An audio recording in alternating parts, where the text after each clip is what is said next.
Mineiros, o primeiro compromisso de Minas é com a liberdade. O presidente Tancredo Neves dizia que o primeiro compromisso de Minas Gerais é com a liberdade. Ouro Preto é um dos mais importantes sítios históricos do Brasil, berço da primeira luta pela independência do país, a Inconfidência Mineira. Pelas paredes de seu casaril ou nas igrejas centenárias, a cidade transpira essa história heróica de esperança e liberdade. Hoje, Ouro Preto é patrimônio da humanidade e, em sua posse como governador de Minas, Antônio Anastasia fez questão de homenagear os inconfidentes. Por aqui passava um homem e como o povo se ria, liberdade, ainda que tarde, nos prometia. Me lembrei das nossas cidades maravilhosas lá, né? Ouro Preto, Tiradentes, toda aquela região lá do Vale do Ouro, né? Está sendo bem cuidado, quer dizer, o turismo está crescendo muito. Temos um bom prefeito lá, nosso Ângelo. Né? Temos bons prefeitos. O que acontece é o seguinte, Roberto, Minas Gerais é interessante, em termos de turismo, antes da guerra, todo o turismo brasileiro era feito em Minas Gerais. Por quê? Claro, cassinos e estação de águas. Ninguém fazia turismo na praia. Todo mundo ia jogar no cassino e fazer estação de águas em Cambuquira, Araxá, Lambari, São Lourenço, Caxambu. A elite brasileira toda ia para lá. Veio a Guerra Mundial e o chamado termalismo, cura pelas águas, caiu de moda. Cada um atribui a um efeito, mas caiu de moda. Por outro lado, o jogo foi proibido. As instâncias minerais, então hidrominerais, entraram em decadência quanto ao turismo, apesar de serem cidades belíssimas, de bom clima, povo agradável, culinária excepcional, lugares lindos.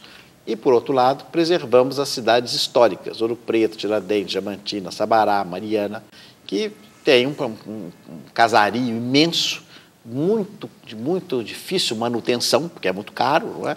Especialmente na mão da igreja. Então, estamos fazendo vários programas que o governo do estado tem e o governo federal. Fizemos um projeto, alguns anos atrás, da chamada Estrada Real, funcionou bem.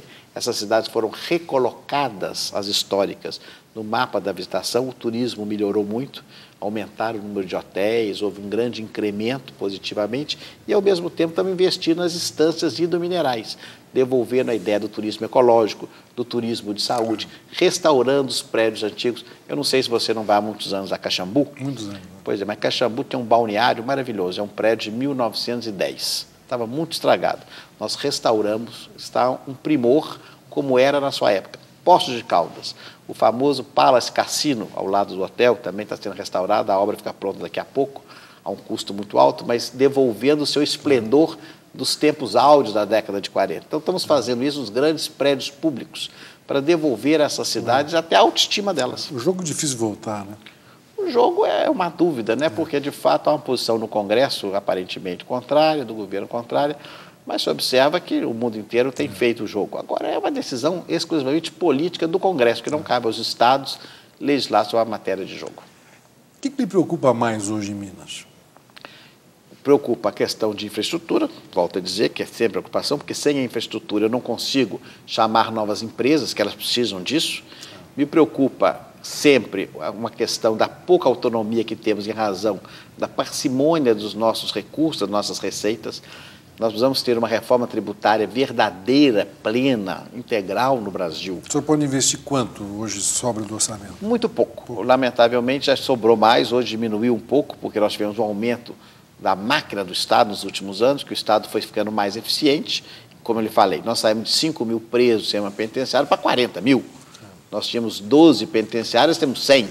Então, naturalmente, mas isso tudo aumenta o custo. Devia muito, hoje não deve praticamente. Na verdade, a dívida, e aí sempre surgiu muito essa dúvida quando o déficit zero foi alcançado, no passado, o Estado não conseguia pagar as suas contas. Então, a cada ano, ele terminava o ano no vermelho, no déficit. Isso desde 1995 até 2004. Em 2004, nós conseguimos reverter e conseguimos colocar o seguinte: se gasta o que tem no orçamento, o que tem de receita. Então, déficit zero, não temos mais dívida no ano. E nesse pagamento está incluso o encargo, né? Está incluso o pagamento dos juros da dívida. Agora, essa dívida que Minas tem e todos os estados têm com a União Federal, fruto daquela renegociação em 96, essa é impagável. Por que é impagável? Porque o juros é muito alto. Então, Minas não vai pagar. Isso em 2028 vai explodir o problema. Em 2028, São Paulo não vai ter pago, Rio não vai ter pago, Minas não vai ter pago, Bahia não vai ter pago, nenhum estado. Então, por isso que nós levamos ao ministro da Fazenda a proposta de renegociar o indexador. Porque, do contrário, nós estamos pagando e aumenta só o saldo devedor. Sobra muito pouco para investir? Sobra pouco, não sobrar coisa hoje. O ideal era sobrar cerca entre 8% e 10%. Mas nós estamos sobrando talvez entre 5% e 6%. Agora, nós temos uma vantagem em Minas. Isso eu estou falando com recursos do Tesouro. Nós temos as estatais, a CEMIG, a Copasa, a Codemig, o BDMG, que tem lastro para fazer bons investimentos. E também, felizmente, nós temos um bom crédito internacional.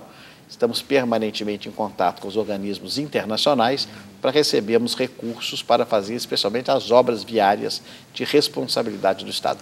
Mas, só para voltar, por mês, nós pagamos cerca de 300 milhões de reais de encargos da dívida à União. Quer dizer que, por ano, são 3 bilhões e 600 milhões, quase 10% do orçamento. 13% da receita corrente líquida é muita coisa. E a dívida pagando em dia. É como antigamente, você se lembra quando a pessoa comprava apartamento do BNH, pagava as prestações em dia, tudo direitinho. Chegava no final, tinha um saldo. Esse endividamento são quase todos os estados? Todos os estados. E não dá para fazer uma revolução dos estados contra... Pelo menos nós mostramos isso ao ministro da Fazenda e ele concorda. A própria presidenta manifestou solidariedade, que como está, nós estamos fazendo uma bomba de efeito retardado para 2028. Outra coisa que eu sei que o senhor aprecia muito é cultura, né? É a sua área. Como é que anda a cultura em Minas? É uma área que nos dá muito orgulho, Roberto, porque, como você conhece bem também a cultura mineira, Minas é um estado de muita diversidade cultural. Nós temos grupos de teatro, de dança, de folclore, romancistas tão famosos, né? Cinema, os grandes festivais. Então, isso tudo anima muito o mineiro como um todo. Então, o que nós temos feito lá? Nós temos incentivado, porque a cultura não é feita pelo governo, a cultura é feita pelos artistas, não é? Então, nós incentivamos, nós temos uma legislação de lei estadual de incentivo, criamos um fundo estadual também, a fundo perdido, para ajudar manifestações culturais. Estamos completando agora em Belo Horizonte, você já conhece, uma coisa maravilhosa, que é o Circuito Cultural da Praça da Liberdade, porque quando os prédios neoclássicos foram desocupados para a cidade administrativa, teve a oportunidade de fazer ali na Praça da Liberdade um centro cultural que, maravilhoso. Sem modéstia, vai ser o de longe mais bonito do Brasil.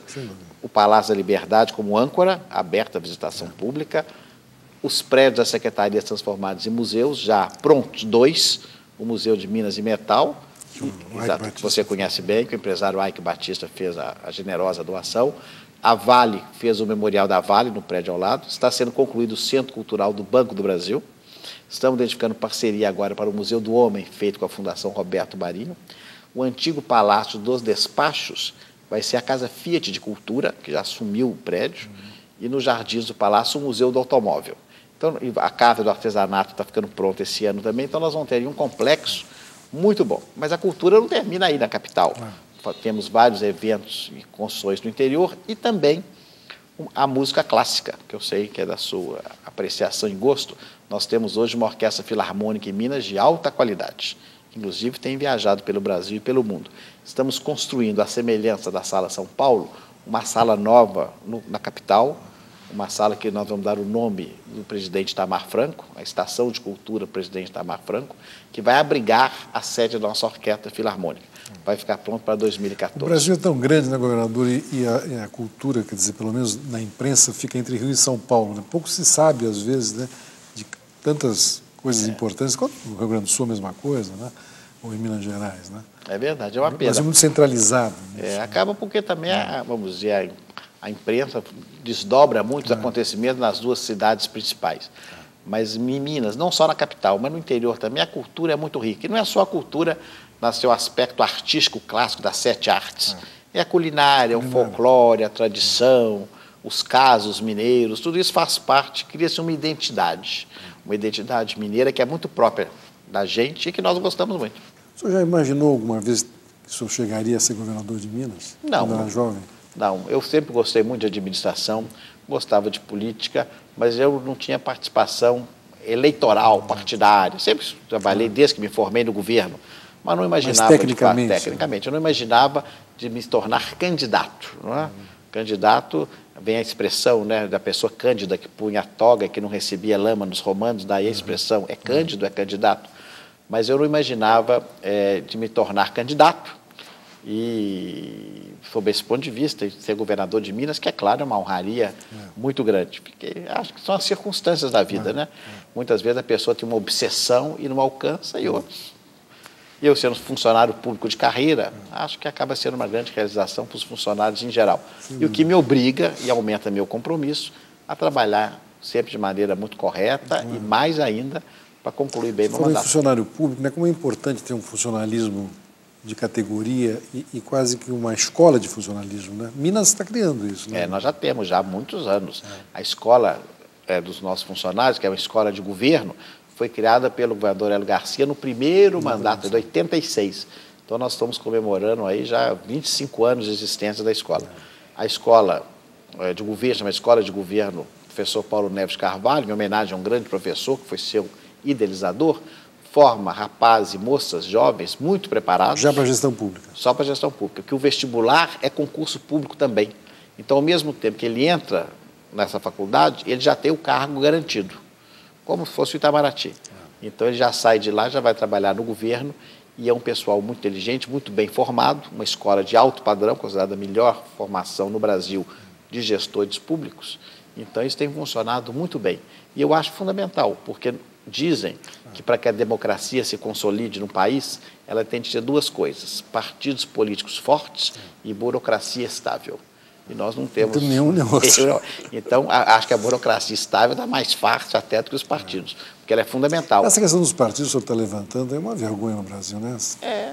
Porque nós não temos a cláusula de barreira, por exemplo, que foi aprovada pelo Congresso, o Supremo entendeu que não poderia. Então, nós acabamos tendo uma difusão muito grande de partidos políticos que são partidos de aluguel. É uma situação muito delicada. Eu acredito que, na ausência da legislação, o próprio judiciário vai tomar interpretações que vai tornar mais rigorosa a questão eleitoral para fortalecer os partidos, que é fundamental para a democracia. Como brasileiro, o seu grande sonho?